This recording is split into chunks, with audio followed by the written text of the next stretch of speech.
요나서 2장 1절에서 10절입니다. 제 성경이 구약 성경 1288쪽입니다. 요나서 2장 1절에서 10절 다 찾으셨죠? 우리 한 절씩 교독하겠습니다. 여호와께서 이미 큰 물고기를 예비하사 요나를 삼키게 하셨으므로 요나가 밤낮 3일을 물고기 뱃속에 있으니라. 네, 1절을 읽어주세요.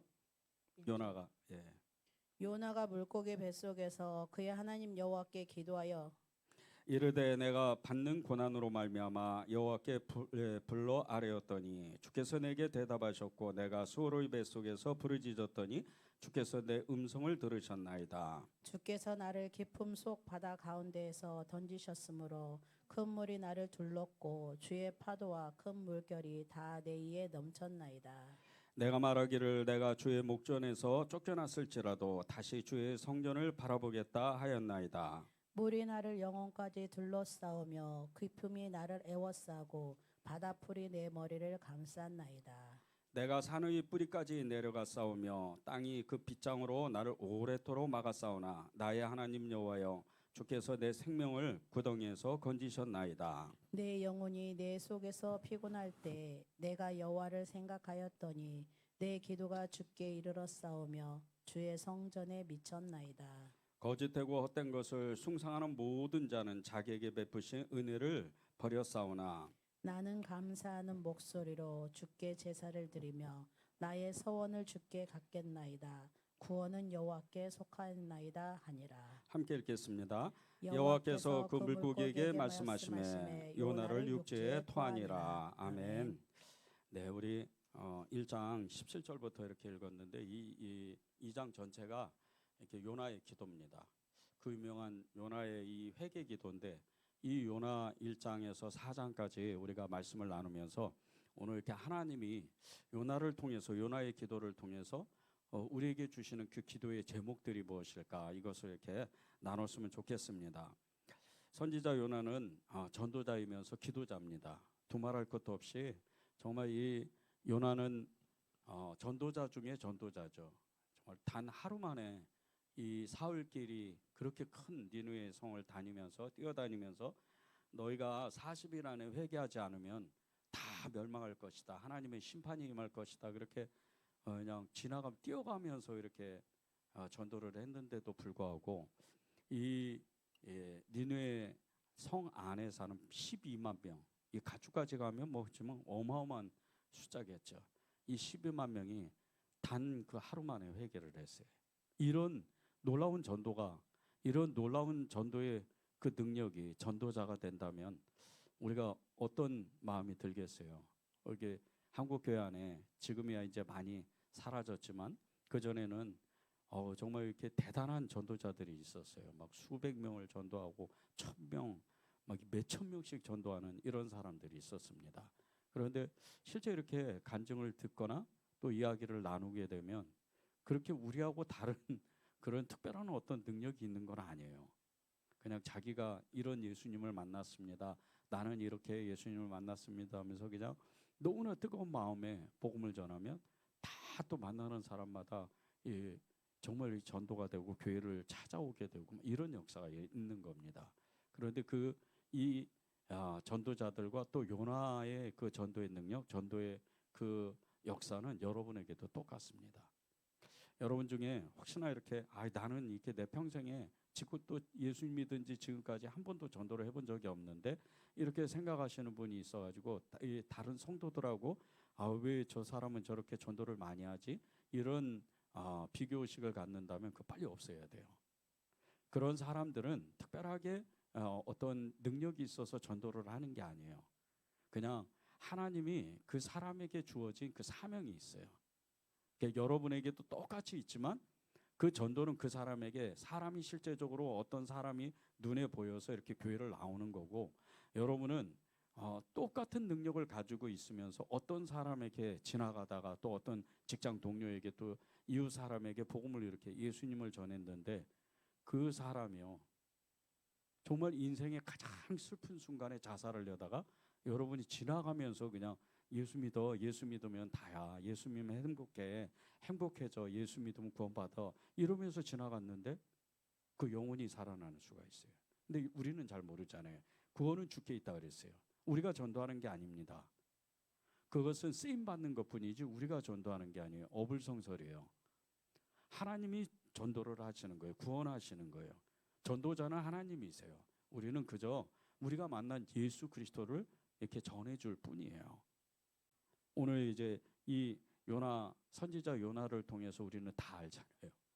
어떻게 그 사흘길을 하루 만에 뛰어가냐고요. 그거는 거의 못 듣습니다.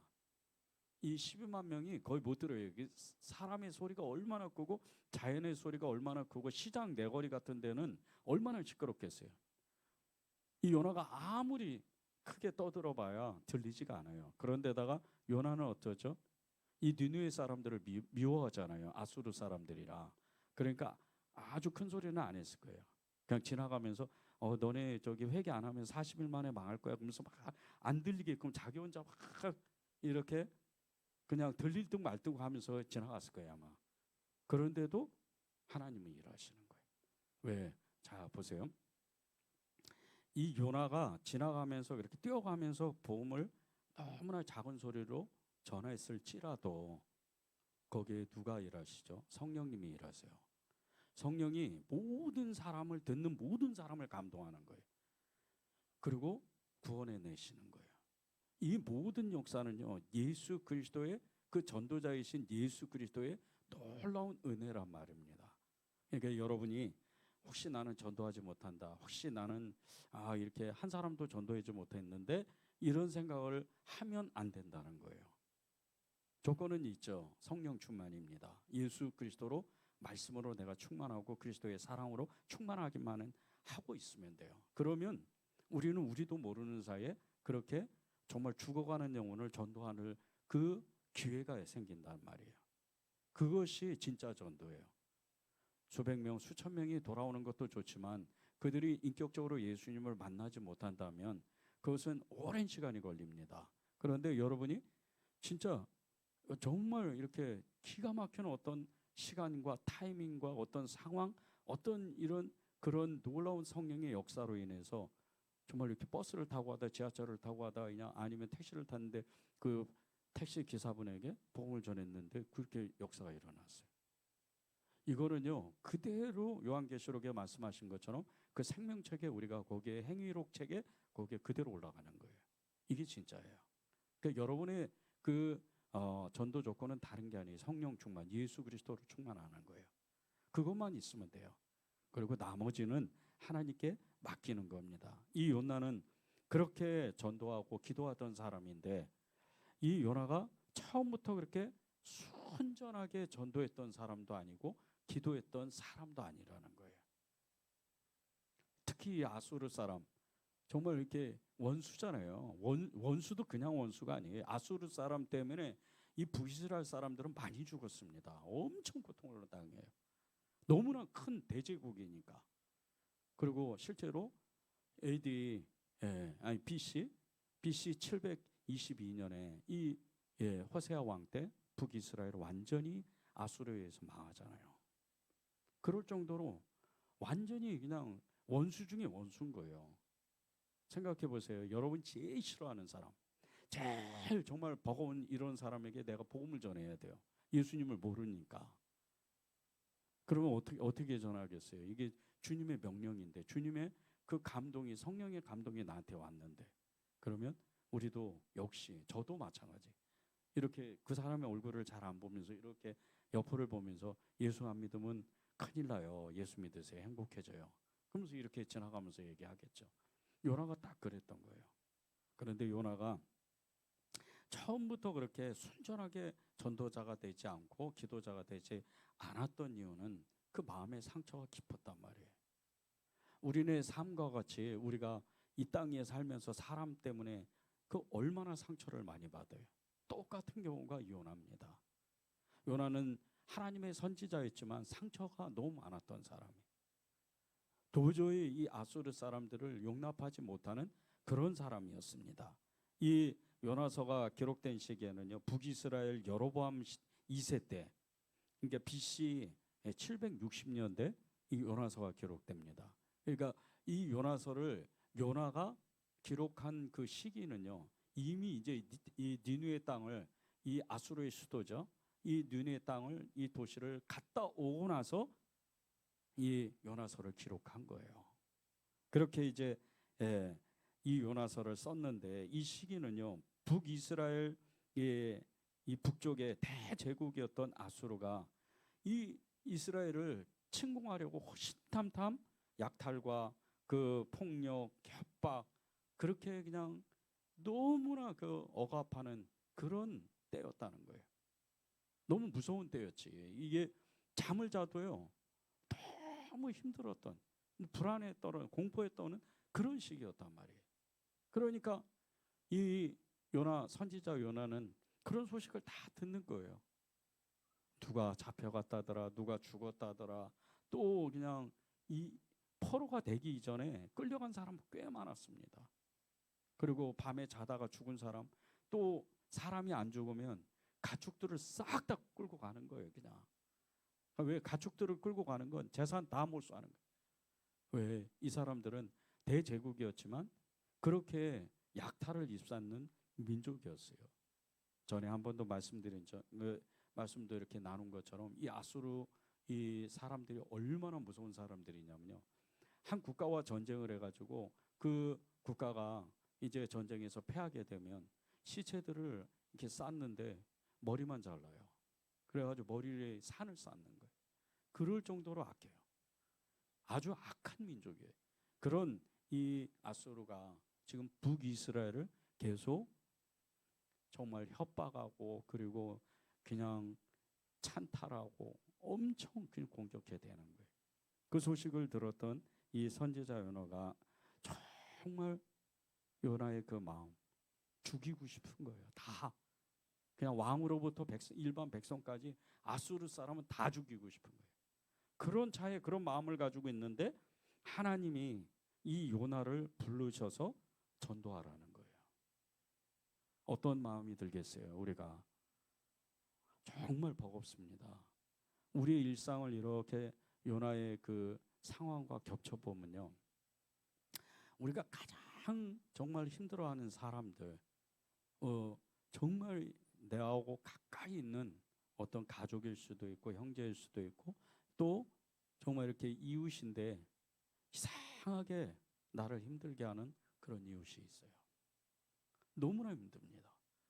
그런데 하나님은 그 사람에게 나와 똑같이 사랑하시고 관심을 가지셔요. 그 사람을 전도하라는 거예요.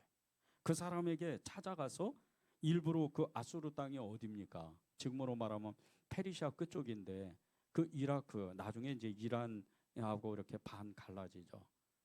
이게 이 정말 니느웨 땅은 이라크의 북쪽에 있는 그런 땅이었어요. 이스라엘에서 이 니느웨 땅까지 가려면요, 수백 킬로를 걸어가야 돼요. 거기를 가라는 거예요. 우리가 이렇게 전도할 때 어떤 세상 사람들을, 정말 버거운 사람들을 전도하면 상황이 있잖아요. 말을 못 붙여요. 이 말을 해야 되나 저 말을 해야 되나. 그리고 또 상황이 또 어떻게 돼가지고 이렇게 예수님을 전하려고 딱 치면 벌써 눈치가 딱 챕니다. 세상의 영을 가지고 있기 때문에 눈치채고 말하지 마요. 딱 이렇게 아주 냉정하고 쌀쌀하게 돼요. 그럴 때 우리의 마음에 상처를 얼마나 많이 받아요. 그렇지 않아도 관계가 버겁고 어려운데, 그런 가운데에서 이 요나가 그런 마음을 품는데 전도하라는 거예요. 하나님이 그런 마음을 가지고 이제 이 요나가 전도하라, 기도하라, 영혼 구원을 위해서 전도하고 기도해라, 그렇게 하나님이 요구를 하시는데, 꼭 우리가 그렇게 어려운 사람을 꼭 하나님이 마음을 주실 때가 있어요. 이걸 성령의 감동이라 그럽니다. 그런데 그걸 절대로 놓치면 안 돼요. 전도도 전도지만은요, 여기 기도하고 연결이 되어 있습니다. 이 성령님의 민감한 어떤 그런 마음이 스쳐 지나가고, 감동이, 그 영감이 스쳐 지나갈 때 이걸 붙잡지 않으면, 이 훈련을 못하면 기도를 깊이 들어가서 정말 하나님의 뜻을 묻고 저분이 어떤 그 선하신 뜻이 내게 임해야 되는데 그 기도의 깊은 자리까지 나가지 못해요. 이것을 우리가 훈련하고 아주 민감하게 생각해야 돼요. 중요한 일을 하나님이 말씀하실 때요, 우리에게 태도를 아주 정확해 보십니다. 이 사람이 그 하나님의 뜻을, 하나님의 말씀을 붙잡는지 안 붙잡는지 하나님이 말씀을 이렇게 보내셔서 우리에게 그 우리의 마음의 태도를 잘 보세요. 이게 영성훈련이라 그래요. 이 훈련을 잘 받아야 돼요. 여러분이 기도할 때 어떤 사람, 이제 정말 나하고 정말 이렇게 관계가 버거운 이런 사람들, 꼭 그 구원을, 영혼 구원을 위해서 마음을 주시는데 내가 직접 찾아가지 않아도요, 그것을 대신 내가 기도해 줘야 돼요. 그 어떤 전도자가 그 사람을 찾아가도록, 그걸 절대 놓치면 안 돼요. 비록 내가 그 사람에 대한 어떤 미움이나 상처들 이런 게 있을지라도 하나님 저 사람이 진짜 나는 기도하기 싫은데 내 마음의 상처를 주님은 이미 아시잖아요. 그리고 주님이 제 마음도 이미 아시잖아요. 그런데 이 마음부터 먼저 치유하셔서 회복하게 하셔서 내가 이 사람을 위해서 기도하면 하나님의 사람이 저 사람을 찾아갈 수 있도록 그런 구원의 역사가 일어나게 해주십시오. 이게 아주 중요한 영성훈련입니다. 그래서 이 요나와 같이 기도의 역사가 일어나기 시작하는 거예요. 전도하라, 기도하라. 하나님의 명령에 이렇게 순종하고 정말 하나님 앞에 나아갈 때만이 그런 놀라운 눈이, 영적인 눈이 열리는 거예요. 그런데 요나는 처음부터 그렇게 순종하지 않았어요. 불순종했습니다. 다른 이 불순종했던 이 요나의 일은요, 여러분이 성경을 읽은 것처럼 1장에서 4장까지 보면 요나가 정말 뭐 기적과 같은 뭐 큰 물고기 뱃속에도 들어가고, 그 전에 정말 이 배를 탔는데 엄청난 이 폭풍에 휘말리고 폭풍 가운데 엄청나게 막 그런 정말 목숨의 위험을 받고, 그리고 또 바다에 그냥 또 선원들에 의해서 빠져지기도 하고, 이런 역사를 여러분이 설화처럼 보면 안 돼요. 실제 이건 사건이에요. 그리고 목숨이 위태로웠어요. 불순종 하나 때문에. 실제 하나님이 우리는 성경을 읽으니까 이 사람이, 이 요나가, 선지자 요나가 이 아수르 땅 가서 복음을 전해야 되니까 하나님 반드시 이 사람을 어떤 기적적인 방법으로 살릴 그런 도구로 배를 사용하고 선원을, 그리고 물고기를 사용했다, 이렇게 생각하면 안 돼요. 처음에 죽는 거예요. 엄청난 영적인 뜻이 있습니다. 1장 2절에서 3절을 제가 읽겠습니다. 너는 일어나 저 큰 성읍 니느웨로 가서 그것을 향하여 외치라. 그 악독이 내 앞에 상달되었음이니라 하시니라. 그러나 요나가 여호와의 얼굴을 피하려고 일어나 다시스로 도망하려 하여 요바로 내려갔더니 마침 다시스로 가는 배를 만난지라. 여호와의 얼굴을 피하여 그들과 함께 다시스로 가려고 뱃삭을 주고 배에 올랐더라. 하나님이 이 니느웨 땅 가서 복음을 전하라고, 전도하라고 그랬는데 하나님이 그 말씀의 명령에 이 요나는 그냥 바로 그냥 안 듣는 척이에요. 불순종해 버립니다. 그리고 요바로 달려와요. 이 요바가 지금의 이스라엘의 정말 그 이스라엘의 맨 마지막에 끝에 있는 땅입니다. 항구 도시예요. 엄청나게 화려한 도시입니다. 지금 정말 이 요바라는 데는 네아폴리라는, 지금이 이제 지명은 네아폴리예요. 근데 이 요바라는 이 고대 도시는요, 아주 오래된 도시예요. 한 2300년 가까이 되는 이런 도시인데, 이때만 해도 이 이방의 땅이었어요. 지금도 이방의 땅이에요. 이 블레셋 땅입니다. 그런데 이 요바에 가서 배를 타요. 자, 이제 보세요. 하나님의 그 얼굴을 피했다 그랬어요. 2번씩이나. 하나님의 말씀을 외면해 버리고 불순종하는 거예요. 그 2번씩이나 하나님의 얼굴을 피하고 이방의 땅에 가가지고 이방인들이 운영하는 배를 타는 거예요. 그리고 니느웨로 가야 되는데 반대 방향인 이 다시스로 가버리는 거예요. 그러면 어떻게 되죠? 그때부터 하나님의 징계가 임하기 시작하는 거예요. 우리가 하나님의 성령님의 그 감동에 영감에 민감해야 되는 이 훈련을 왜 하느냐면요. 기도를 보더라도 그리고 우리가 일상을 살면서 하나님의 그 인도하심을 받고 축복을 받는 그런 삶을 살려면 이 성령님의 감동하심에 아주 민감해야 돼요. 그렇지 않으면 우리도 모르는 사이에 우리는 이 요나와 같이 불순종하는 그런 일을 하게 돼요. 그런 시간을 우리도 모르는 사이에 보냅니다. 근데 요나는 알았어요.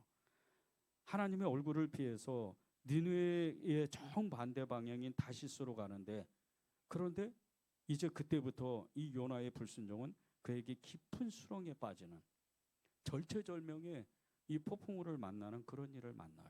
처음에는 아주 순탄하게 이 배가 순조롭게 항해를 합니다. 이 요파 항구를 출발해서 이 지중해 땅을 이 이스라엘 땅의 끝 땅이라고 그랬잖아요. 이 북쪽 끝에 있는 이 항구 도시가 어디로 가겠어요? 지금으로 말하면 이제 이 스페인 지역이나 이탈리아 반도 이쪽으로 이렇게 내려가는 거예요. 그리스를 지나서. 그런데 이 바울 시대 때 보면요, 유라굴라 광풍을 만난다 그랬어요. 이 지중해 이 바다는요, 이 연안에 있는 이 바다라 그런 엄청난 역사가 실제적으로 폭풍우가 많이 일어나는 바다예요. 지형이 그렇습니다. 우리나라 지형도 그러잖아요. 저기 남쪽에 가면 어느 이렇게 지역에 옛날 임진왜란 때 보면요, 이렇게 소용돌이 지역도 있고 이렇게 물살이 굉장히 센 어떤 지역이 있어요. 진도 앞바다나 이런데 보면. 그런데 이 지중해 땅이 그렇다는 거예요. 이 지중해 바다가 그렇다는 거예요. 거기서 폭풍우를 만나요. 폭풍우를 만나는데 정말 이루 말할 수 없는 폭풍이 그 배를 거의 그냥 다 깨부실 정도로 그런 엄청난 폭풍이 임하는 거예요. 평생 선원으로 살던 이 요바의 이 항구에 있던 이 뱃사공들은, 이 뱃일을 하는 선원들은요, 깜짝 놀라는 거예요. 갑자기 왜 이런 일이 생기지? 엄청난 폭풍도 만나지만 이거는 자기들이 체험한 그런 폭풍이 아닌 거예요. 하나님이 일부러 바다를 다 뒤집으시려고 아예 그냥 그런 폭풍을 일으키시는 거예요. 그렇게 이 요나의 불순종이 정말 엄청난 인생의 그 폭풍과 회오리를 만납니다. 우리의 불순종이 우리가 그냥 아무렇지도 않게 그냥 스쳐 지나가는 이런 작은 불순종들, 하나님의 영감들에 민감하지 않는 욕에 쌓이면 나도 모르는 사이에 불순종합니다. 하나님의 영감이 임할 때 이걸 빨리 붙잡아야 돼요. 지나가지 못하게 해야 돼요. 그래서 우리가 늘 깨워서 기도하라고 주님 말씀하시는 거예요.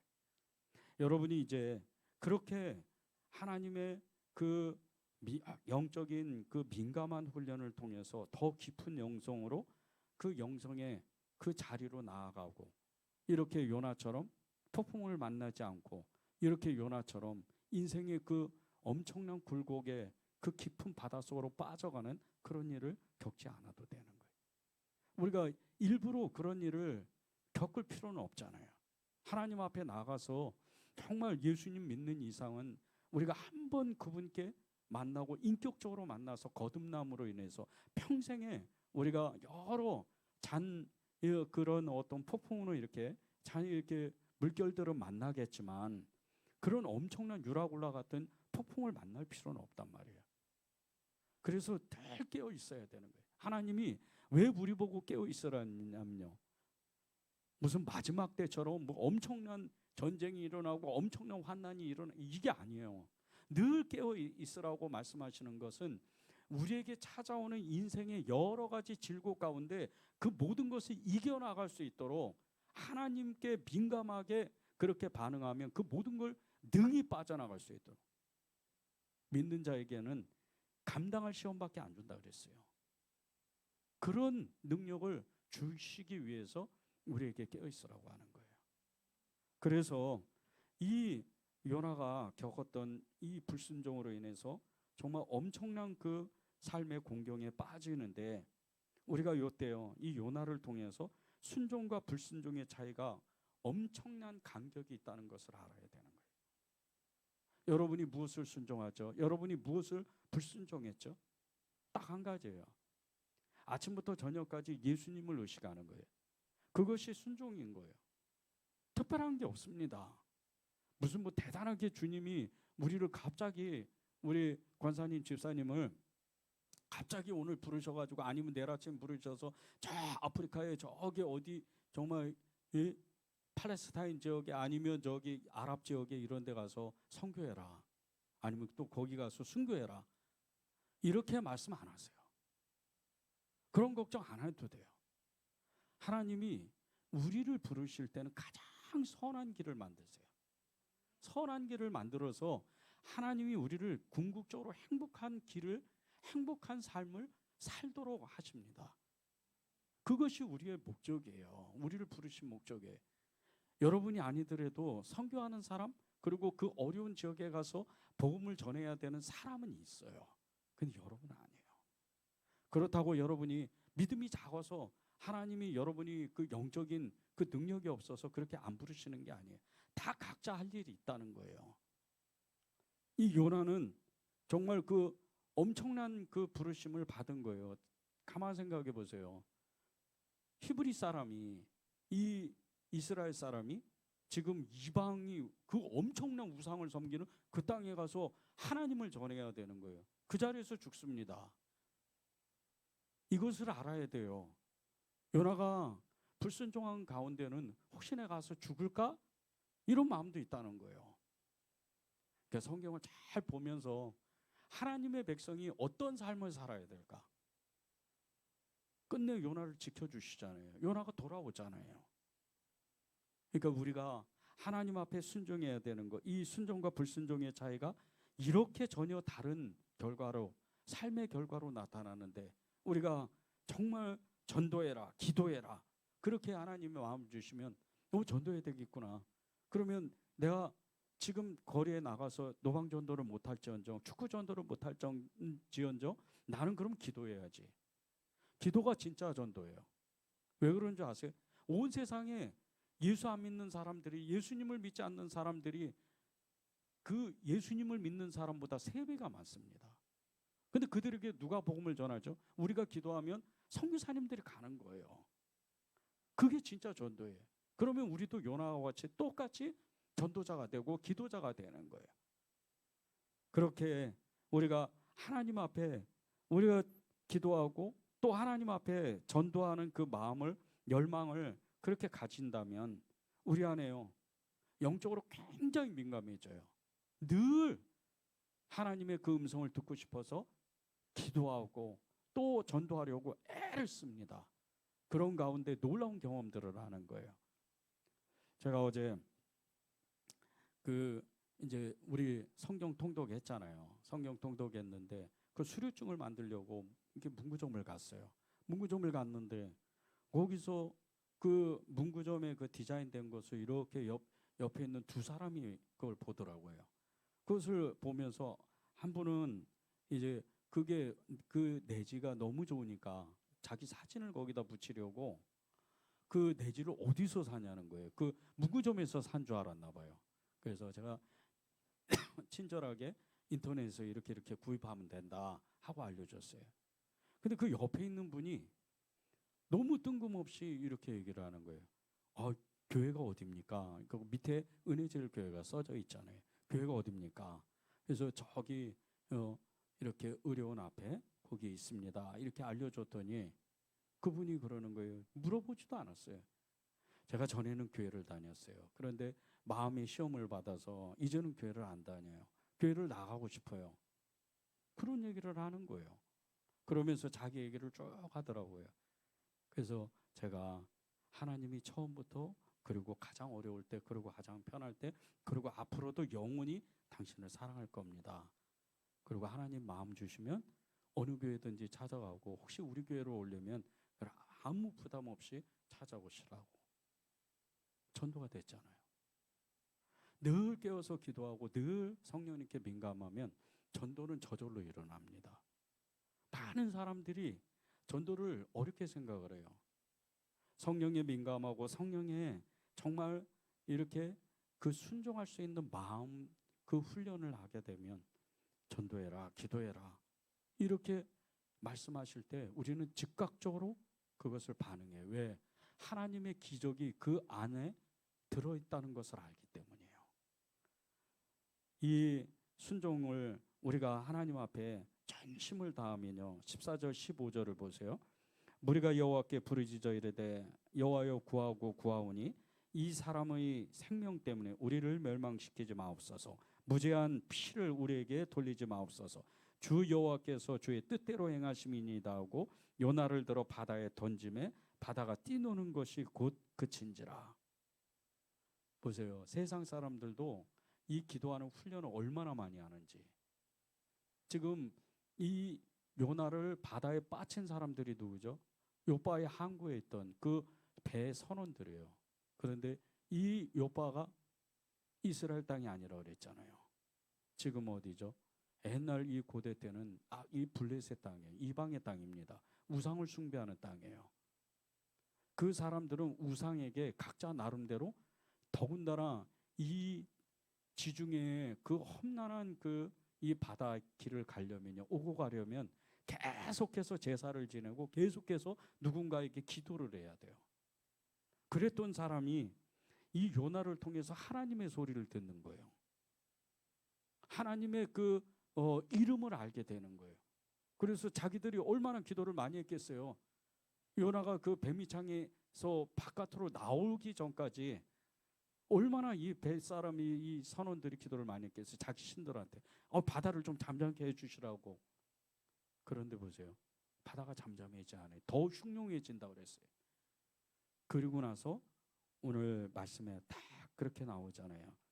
무리가 여호와께 부르짖어 이르되 여호와여 구하고 구하오니. 하나님을 믿지 않는 사람들이 하나님 정말 이렇게 무섭습니다. 저희를 도와주셔야 돼요. 저희를 지켜주셔야 돼요. 이렇게 얘기하는 거예요. 갑자기 하나님 믿지 않는 사람들이. 이방인들도요, 세상 사람들도 기도를 엄청 많이 해요. 그러다가 요나를 통해서 그보다 더 큰 신을 아니까 그 신에게 기도를 하는 거예요. 하물며 이 세상 사람들이 그렇게 기도 훈련을 많이 받아서 이 단 한 번에 기도 응답을 받는데 우리는 어떻죠? 기도하라. 성령님의 마음 주시면 그 훈련을 하루, 이틀, 한 달, 1년, 내 평생의 기도를 하다 보면요, 이방인들이 단 한 번에 하나님을 경험하고 기적을 경험한 것처럼 우리는 더 많은 기적들을 경험하게 돼요. 여러분이 왜 기도해야 되는 줄 아세요? 왜 이 요나의 이 요나서를 보면서 우리가 진짜 정말 기도자가 되어야 되겠구나, 왜 깨어 있어야 되겠구나, 이것을 정확하게 알아야 돼요. 많은 사람들이 정말 이 기도에 대해서 어려워하는 사람들이 꽤 많아요. 기도하다가 그치고 기도하다가 낙심하고 좌절하고 응답이 안 되니까 이제 안 되나 보다 하고 그치는 사람이 많아요. 얼마 전에 부산에 이제 금정산이라는 데가 국립공원이 됐어요.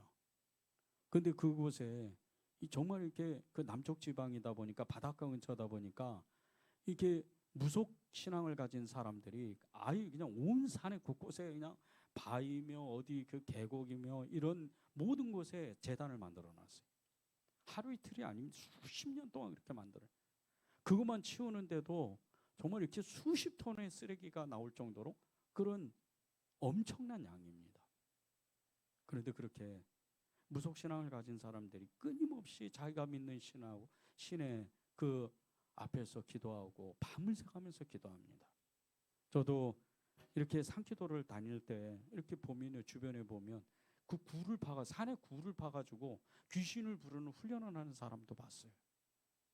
얼마나 열심히, 그 열심은 이루 말할 수가 없습니다. 너무 열심히 하는 거예요. 그것을 보면서 나는 그러면 두 배로 열심히 하자. 여러분이 적어도요, 세상의 신을 섬기는 그 사람의 기도보다 여러분의 기도의 능력이 더 커야 돼요. 그래야 여러분의 인생을 바꾸고 하나님의 기적을 경험하고 여러분의 그 간절한 기도 제목들이 응답되는 거예요. 첫 번째는 뭐죠? 이런 능력을 가지면 첫 번째는 영적인 힘을 가지게 돼요. 영적 전쟁에서 선점을 합니다. 두 번째는 기도하는 것마다 이 기도의 흐름을 알게 돼요. 무당들도요, 무속 신앙을 가진 이런 사람들도요, 오랜 시간이 지나면 이렇게 느낌을 받아요. 그걸 세상 말로 접신이라 그래요. 느낌을 받습니다. 그런데 우리는 이 기도를 훈련하게 되면요, 성령님이 우리에게 너무나 정확하게 말씀하신다는 거예요. 하나님의 이 세상을 지배하시고 다스리시고 그 하나님의 손에 붙잡아 주시는 그 성령님께서 우리에게 어떤 기도를 하라 정확하게 말씀하신다는 거예요. 적어도 우리가 이렇게 기도 훈련을 받게 되면 정말 이 선원들이 자신들이 믿는 신들의 도움이 아무런 소용이 없고 하나님밖에 없나 보다 하고 단 한 번 자기가 늘 훈련했던 거잖아요. 그런데 그것을 방향만 바꾼 거예요. 늘 훈련했던 그 간절한 마음을 가지고 하나님만 찾으니까, 하나님을 찾으니까 그 바다에 그 흉흉했던 그 폭풍우가 갑자기 잠잠해져. 저는 이 말씀을 보면서, 이 말씀을 준비하면서, 이 기도문을 준비하면서 너무 이렇게 도전이 되더라고요. 아, 이 사람들도 이러는데 우리는 더한 사람들이잖아. 우리는 더 큰 능력을 가지고 있는 사람들이죠. 아무리 절체절명의 순간이 오고 위기가 찾아오더라도 우리는 정말 예수 그리스도 살아계신 하나님을 믿는 사람인데, 그런 사람들이 기도가 하나님의 역사를 만들어내는 거지. 기도를 하면 할수록 그런 걸 느끼잖아요. 우리가 아무리 위기에 빠지고 진짜 이제 말할 수 없는 어떤 절박한 상황에 대해서 많은 빚을 진다 하더라도요, 절대 안 망합니다. 예수님을 진짜 믿는 사람은 망할 수가 없어요. 빚을 한 더미 가지고 있어도 망할 수가 없어요. 그 이유는요, 주님이 모든 시간의 역사, 모든 세상의 그 힘을 붙잡고 계시기 때문이에요. 우리를 하나님이 보호하시는 거예요. 우리의 기도를 받아서 하나님이 일하시게 돼 있어요. 그런 이 이방인들의 그 기도를 받으시는 것 같이 우리의 기도는 늘 하나님이 들어 사용하시는 거예요. 이 이방인과 선장 그리고 선원들의 기도가 얼마나 사실적이에요. 1장 16절을 보세요. 그 사람들이 여호와를 크게 두려워하며 여호와께 제물을 드리고 서원을 하였더라. 평생 자기들이 이방신들을 믿고 그 섬겼던 이런 사람들이 단 하루도 아니에요. 아직 하루 안 지났습니다. 단 몇 시간 만에 자기의 종교를 바꿔버려요. 개종을 하는 거죠. 요즘 말 맞다나 개종해버리는 거예요. 서원했다. 하나님을 믿겠다고, 이제 하나님께만 기도하겠다고 서원한 거예요. 하나님만 쫓겠다고 서원한 겁니다. 요빠가 자기도 모르게 지금 이 니느웨 땅을 가기 전에 이미 전도한 거예요. 그렇게 불순종했는데도 그 불순종한 요나의 모습, 그 너무나 안타까운 그 모습을 보고도 하나님은 일을 하세요. 하물며 우리는 어때요? 우리는요, 여러분의 그 기도 제목들 가운데 여지껏 기도한 그 제목 가운데 하나가요, 하나님이 반드시 그거는 응답이 돼 있는 게 있어요. 여러분이 그걸 못 느껴서 그래요. 하나님이 여러분의 그 수많은 기도 제목 가운데 어떤 것은 그냥 다 응답하셔서 이미 일하시는 중인데 내가 그걸 못 느끼는 거예요. 그런 기도 제목도 분명히 있다는 거예요. 여러분이 이제 그 눈이 열려야 돼요. 열왕기상 18장에 보면요, 정말 이 기도의 세계적인 그 역사가 나오잖아요. 이야기가 나오는데 하나님을 섬기는 단 한 사람, 이 북이스라엘 땅에 딱 한 사람밖에 없어요. 지금까지는. 자기가 생각할 때는 이 엘리야, 이 바알과 아세라의 그 선지자가 850명이나 있을 정도로, 그럼 백성 전체가 이 바알과 아세라를 믿는다는 거예요. 근데 자기가 생각할 땐 딱 한 사람인 거예요. 그 자기가 생각할 때 한 사람인 이 엘리야가 기도의 전쟁을 벌이는데 850명이나 되는 이 바알과 아세라의 제사장뿐 아니에요. 지금 아합 왕도 옆에 있고요. 그리고 백성들, 그 군사들이 다 그 밑에 있습니다. 얼마나 떨리겠어요. 그냥 단순히 그냥 하나님, 제가 주의 종이니 여호와여 구하오니 하나님께서 응답하십시오. 이 정도가 아니에요. 거기 딱 한 사람 자기 혼자밖에 없는 거예요.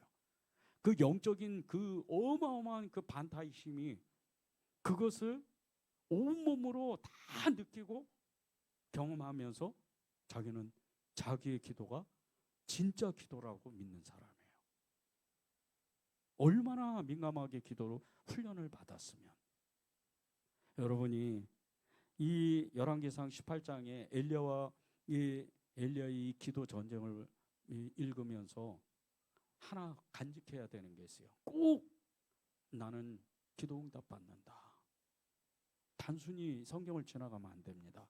민감하게 성령님이 감동하시는 거 기도해라. 이 말씀을 지나치지 말고 매일같이 훈련하고, 그리고 하나님이 그 감동하시는 거, 하나님이 영감을 주시는 것을 순종해 나갈 때 그런 능력이 여러분에게 생기는 거예요. 여러분에게 그 능력이 계속해서 축적이 되고 어느 날 갑자기 정말 기도하는데 하늘의 문이 열리고 창이 열리고 정말 기도하는 대로 응답받고, 믿음의 기도는 역사함이 크다, 믿고 기도하는 것은 반드시 응답된다, 이런 역사가 여러분의 삶 속에서 그대로 드러나는 거예요. 이게 엘리야의 기도입니다. 열왕기상 18장 36절 38절을 보세요.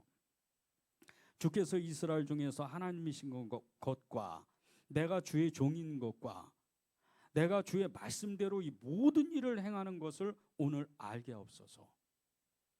자기가 하나님의 사람이고 주의 종이라는 거예요. 그래서 하나님이 말씀하신 거, 우리로 말하면 성경에 기록된 모든 것을 나는 기도했다는 거예요. 여러분이 그렇게 기도하잖아요. 말씀 안 외워도 돼요. 그냥 여러분의 기도를 하다 보면 그게 성령이 깨닫게 하셔요. 그리고 알게 하십니다. 가르쳐 주세요. 그게 다 말씀인 거예요. 그냥 몇 장, 몇 개, 몇 절 이런 거 안 해도 돼요. 그냥 생각대로 기도하는 거예요. 그럼 그 말씀이요, 성경 어딘가에 있어요. 그게 말씀 기도인 거예요. 그렇게 기도하는데 보세요.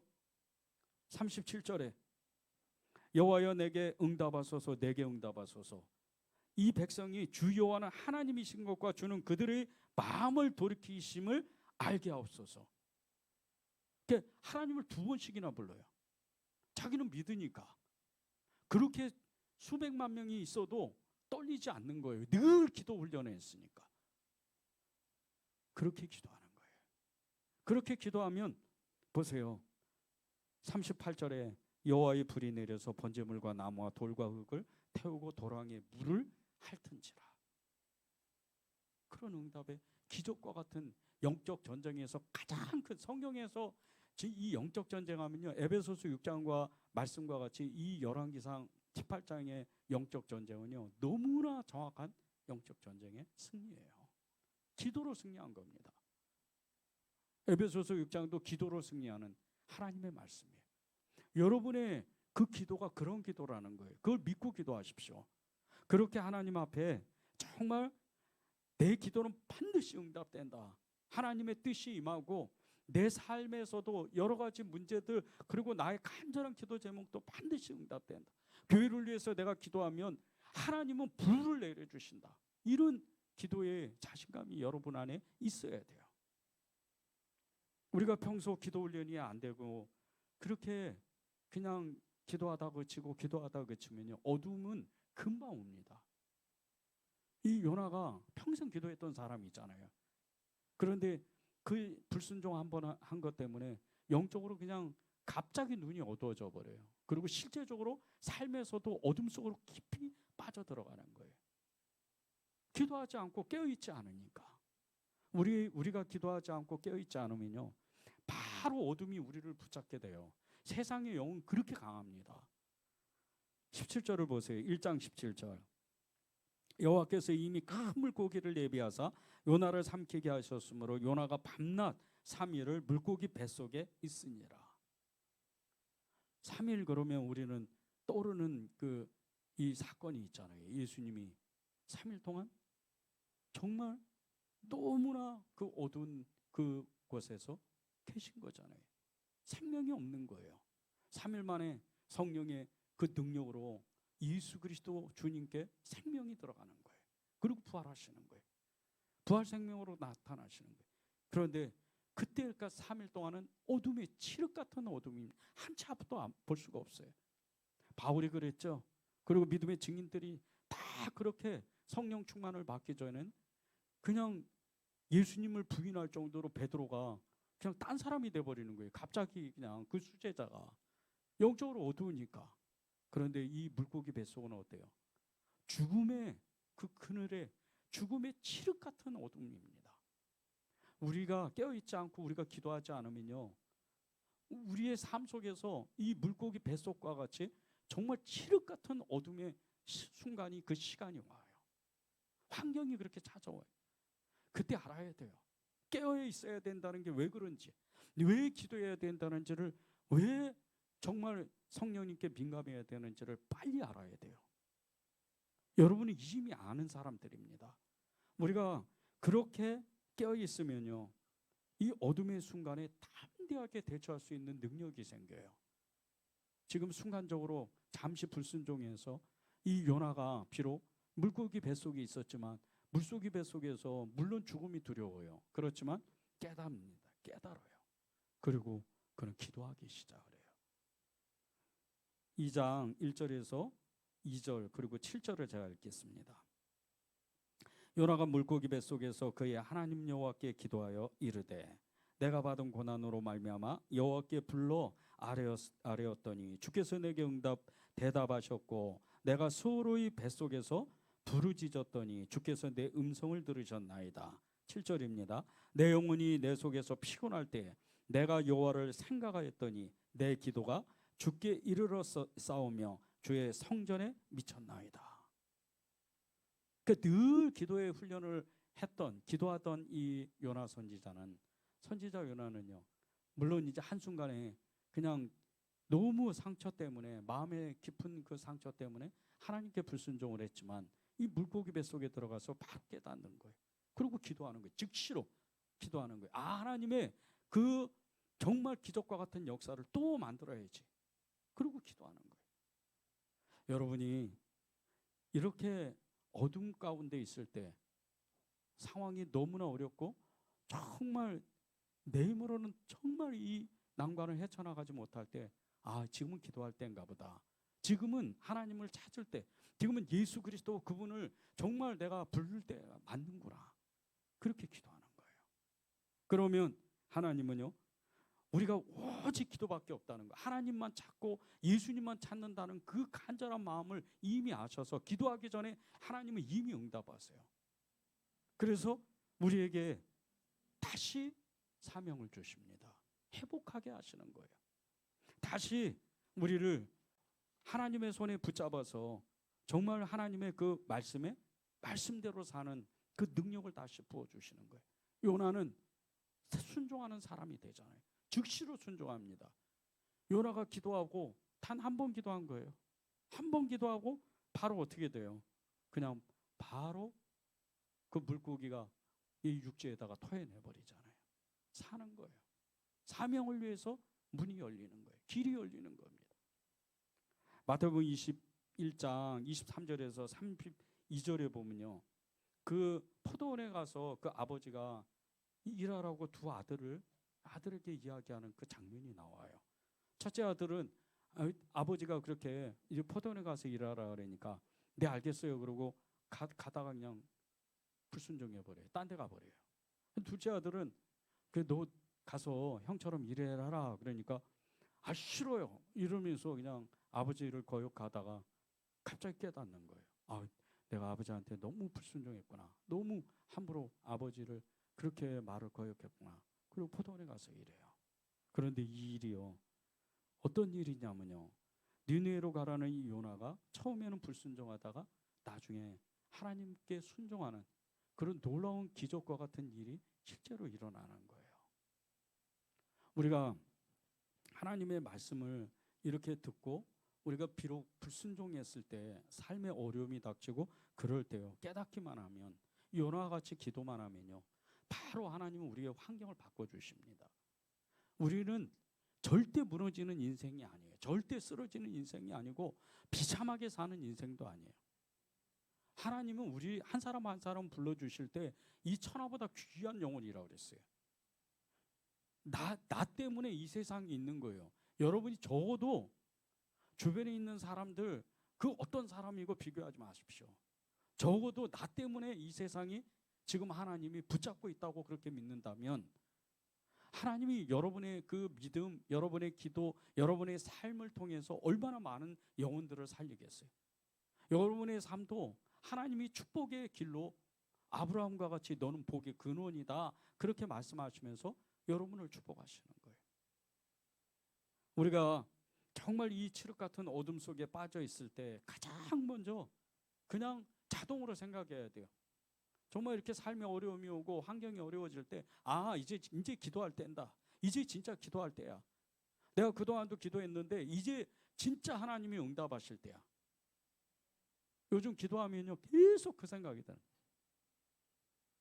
제가 이제 목사님들 모임에 한번 이제 이렇게 가서 기도를 하는데 많은 목사님들이 그렇게 모였어요. 모여가지고 사모님들하고 같이 기도를 하는데 그냥 하나님이 갑자기 성령으로 이렇게 사로잡아 주시는 거예요. 제가 제일 앞에 앉아 있었거든요. 그래서 기도를 하는데 이 평소의 기도가 아닌 거예요. 앞에 거기서 기도회를 인도하는 그 목사님은 마이크를 붙잡고 있었어요. 그런데 제가 기도하는 그 목소리가 훨씬 더 큰 거예요. 왜 이러지? 깨워서 기도하면요 하나님이 어느 순간에 그 기도의 문을 여세요. 여러분도 똑같습니다. 계속 기도해야 돼요.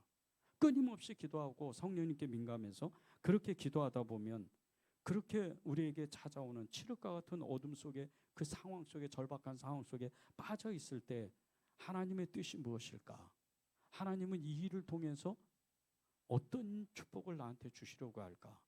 이 기도가 제목이 돼버리는 거예요. 그래서 그게 문제가 안 돼요. 그 문제가 나를 지배하지 못합니다. 오히려 내가 그 문제를 짓밟아 버리는 거예요. 그리고 하나님의 기적 영광이 그때부터 드러나기 시작하는 거예요. 조셉 스크리븐이라는 목사님이 계세요. 19세기 아일랜드의 목사님이신데 이 아일랜드의 유복한 가정에서 태어났습니다. 그리고 아일랜드 최고 명문 대학인 트리니티 대학을 졸업하셨어요. 가문의 전통에 따라서 직업군이 되고 싶어서 지원을 했는데 그 건강상의 문제로 합격이 되지 않았어요. 근데 정말 이렇게 절망하지 않고 공부를 계속 문학 공부를 해서 정말 선생님이 돼요. 교사가 됩니다. 그런데 이 기간 동안 복음을 듣고 예수님을 만나요. 너무 놀라운 경험을 합니다.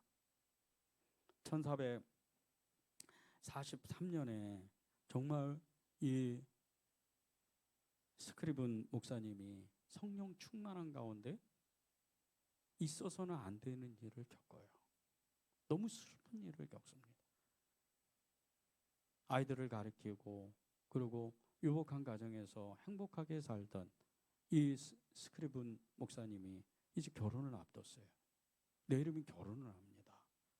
그런데 결혼을 앞둔 그날, 그 전날 이 약혼녀가 자신을 만나러 오다가 그만 강에서 빠져 죽어요.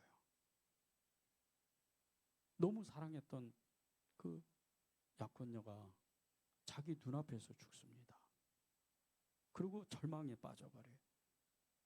그 일상생활조차도 하지 못할 정도로 그렇게 1년을 넘게 절망에 빠져서 헤매버립니다.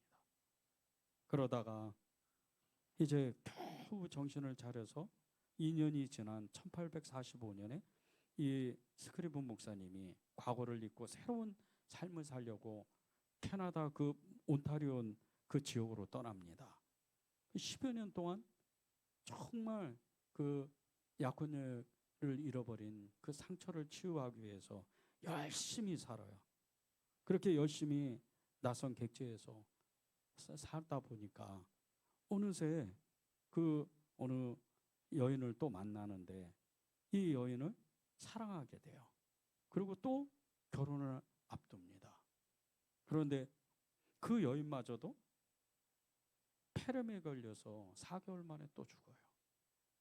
두 번의 너무 큰 아픔을 겪습니다. 그렇게 절망에 빠져 있는데 엎친 데 덮친 격으로 그냥 또 고향 땅에 사는 홀로 계신 그 어머니가 위독하다는 그 뽀를 받아요. 너무 멀리 떨어져 있는 그 어머니를 생각하면서 이 스크리븐 목사님이 기도하기 시작을 해요. 하나님, 저는 사랑하는 약혼자를 2명이나 잃었습니다. 저는 매우 외롭고 지금 고독하고 쓸쓸합니다. 하지만 더 외로운 가운데 있는 제 어머니가 정말 지금 죽음을 앞두고 있습니다. 저희 어머니의 병을 치유해 주셔야 됩니다. 그리고 그 저희 어머니의 병을 치유해 주시면 제가 이제부터 주님만을 위해서 평생 살겠습니다. 그렇게 상처가 깊은 가운데도 그렇게 하나님께 절박하게 기도합니다. 그런데 기적과 같이 그 어머니가 그 병에서 치유를 받아요. 무슨 병원에 간 것도 아니고 기적과 같은 일이 일어나는 거예요. 그리고 이 스크립은 이 목사님이 어머니의 그 치유를 받았다는 소식을 듣기 이전에 기도가 딱 끝났는데 자기 마음에 이루 말할 수 없는 평안이 임하기 시작하는 거예요. 믿음이 갑자기 눈이 열리고 우리 엄마가 치유되겠구나, 이런 믿음을 받아요.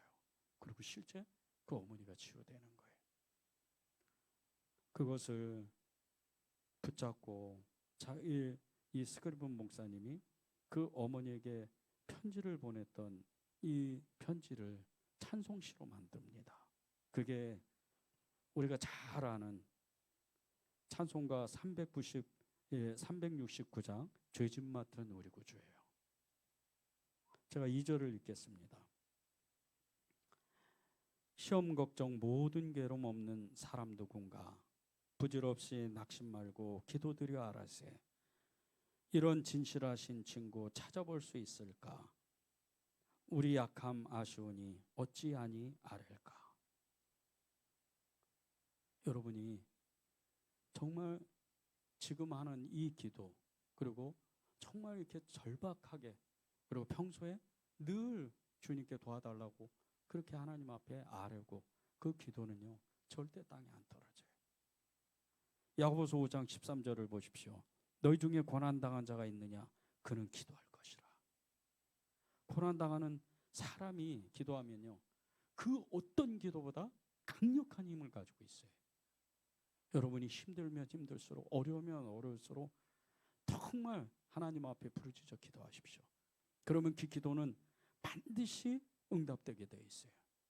우리가 기도하고 난 후에 우리의 뜻이, 우리의 기도가 우리가 원하는 대로 이루어지지 않을지라도 우리는 계속 기도해야 돼요. 요나는 그렇게 엄청난 기적을 체험하고도요 한 번 또 실수를 해요. 그것이 4장 1절에서 4절에 나옵니다. 제가 읽겠습니다. 요나가 매우 싫어하고 성내며 여호와께 기도하여 이르되 여호와여 내가 고국에 있을 때 이루하겠다고 말씀하시 아니하였나이까? 그러므로 내가 빨리 다시스로 도망하여 싸우니 주께서는 은혜로우시며 자비로우시며 노하기를 더디하시며 인애가 크시사 뜻을 돌이켜 재앙을 내리지 아니하시는 하나님이신 줄을 내가 알았음이니이다. 여호와여 원하건대 이제 내 생명을 거두어 가소서. 사는 것보다 죽는 것이 내게 나음이니이다 하니 여호와께서 이르시되 내가 성내는 것이 옳으냐 하시니라. 자신의 잘못을 깨닫고 그렇게 기도한 후 극적으로 살아난 이 요나에게 하나님이 두 번째로 명령을 하세요. 가서 빨리 이 느네의 땅 가서 사람들에게 이 정말 회개의 메시지를 빨리 전해줘라. 그리고 이렇게 아까도 나눈 것처럼 이 사흘길을 하루 만에 뛰어가면서 막 회개 안 하면 40일 만에 망한다 하고 지나갔잖아요. 다 회개해버려요. 왕으로부터 백성까지. 하다못해 이 짐승도 움직이지 못할 정도로. 그렇게 회개하는 그 모습을 보면서 이 요나가 자기가 기도했잖아요. 회개 기도했잖아요. 하나님의 뜻이 이루어진다고. 그런데 그 모습을 보면서 또 화내고 성질 내는 거예요. 우리가 기도하다가 조심해야 되는 게 있어요. 기도하다가 응답이 안 되고 기도하다가 내 뜻대로 안 되는 거. 이럴 때요. 하나님의 뜻이 무엇인지 더 기도의 깊은 자리로 나가야 돼요. 저도 기도하다 보면 어떨 때 보면 너무 답답할 때가 있어요. 그런데 그때마다 주님 그 기도의 자리, 깊은 심연의 자리로 나아갑니다. 그러면 알지 못하는 평안이 임해요. 그 기도는 응답이 안 된 거예요. 그런데도 알지 못하는 평안이 임해요. 심연 속에서 정말 이렇게 뭔가 이루어질 것 같은 그 감동이 끊임없이 몰려오는 거예요. 그런데 사실은 이게 기도 응답이에요. 왜? 나의 뜻과 너의 뜻이 다르다 그랬어요. 여호와께 모든 행사를 맡기라 그랬습니다. 그러니까 하나님이 내가 내 삶의 계획은 세우지만 그분께 내 삶을 맡기고 나의 뜻과 하나님의 뜻이 다른 것을 알고 그분께 모든 것을 내어드리면 때가 되면 그분의 뜻이 내 뜻이 되고 내 뜻이 그분의 뜻이 되는 거예요. 이게 하나님의 기도의 역사입니다. 이 요나가 두 번째 그렇게 정말 자기가 기도해놓고 응답받아 놓고 화내고 성질내고 그렇게 기도하는 중에 하나님의 속성을 자기도 모르게 얘기해요. 보십시오. 그 2절에 나오죠. 하나님은 회개하는 사람은 무조건 용서하시고 하나님은 사랑의 하나님이시고 그것을 하나님이 역사하신다는 거예요.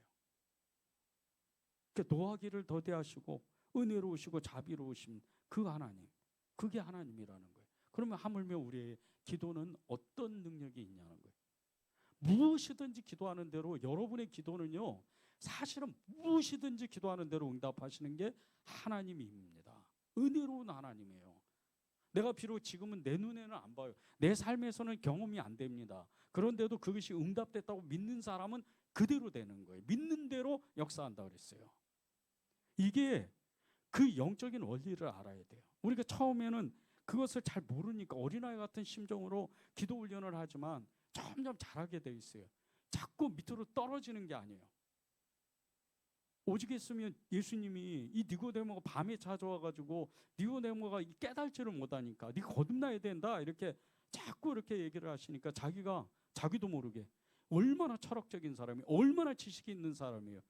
그러면 제 나이가 지금 50이 다 됐는데 아니 지금 엄마 뱃속에 들어갔다 다시 나와야 됩니까?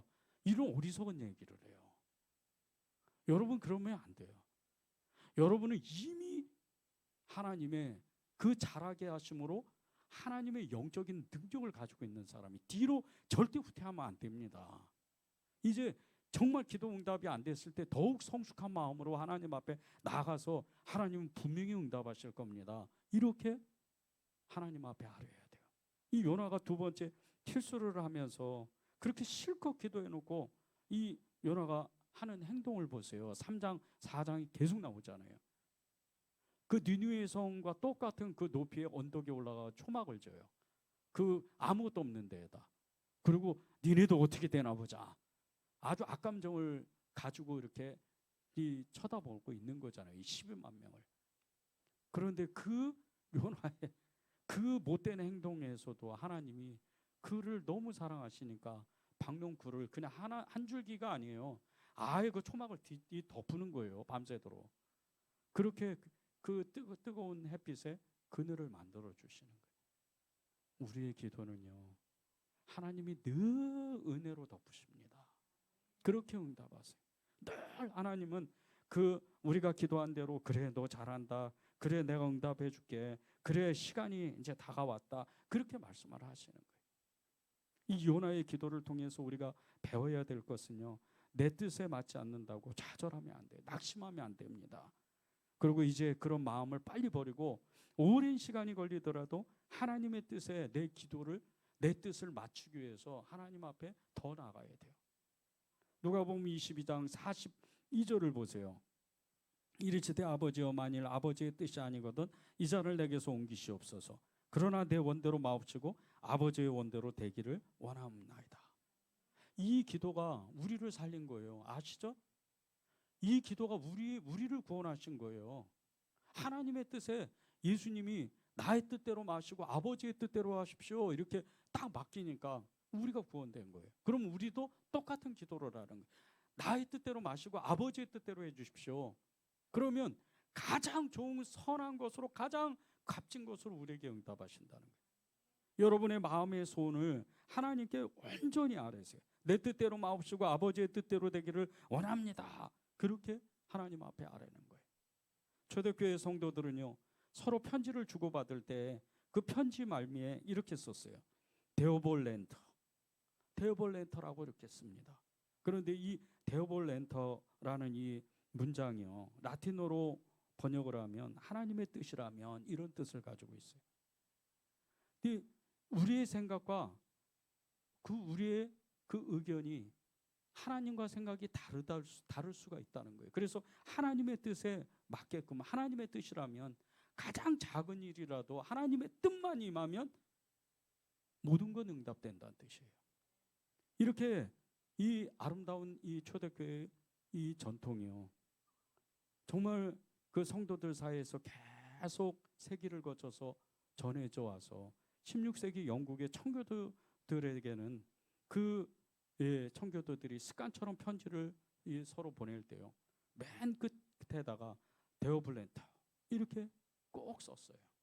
하나님의 뜻이라면 정말 내 뜻이 아니더라도 가장 선한 것으로 응답하실 거다. 이 전통이 초대 그 미국 교회, 이제 영국 유럽의 선교사님들이 이 미국의 이 원주민 땅에 들어가서 거기서 그 복음을 전하고 그렇게 성도들이 또 편지를 서로 주고받을 때 이렇게 작은 일 하나라도 하나님의 이 뜻이라면 반드시 이루어질 거라는 그 믿음을 가지고 서로 편지를 썼다는 거예요. 우리도 똑같아요.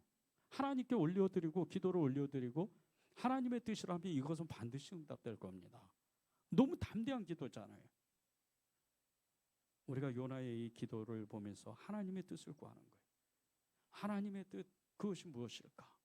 하나님의 뜻이라면 나는 주의 뜻에 맞춰가는 이 기도자가 되기를 원합니다. 오늘 이 기도 제목에 주님의 뜻이라면 나는 주님의 뜻에 맞춰서 그렇게 기도하는 사람이 되고 싶습니다. 누가복음 22장 42절을 우리 읽고 찬양하면 좋겠습니다. 이르시되 아버지여, 만일 아버지의 뜻이거든 이 잔을 내게서 옮기시옵소서. 그러나 나의 원대로 마옵시고 아버지의 원대로 되기를 원합니다.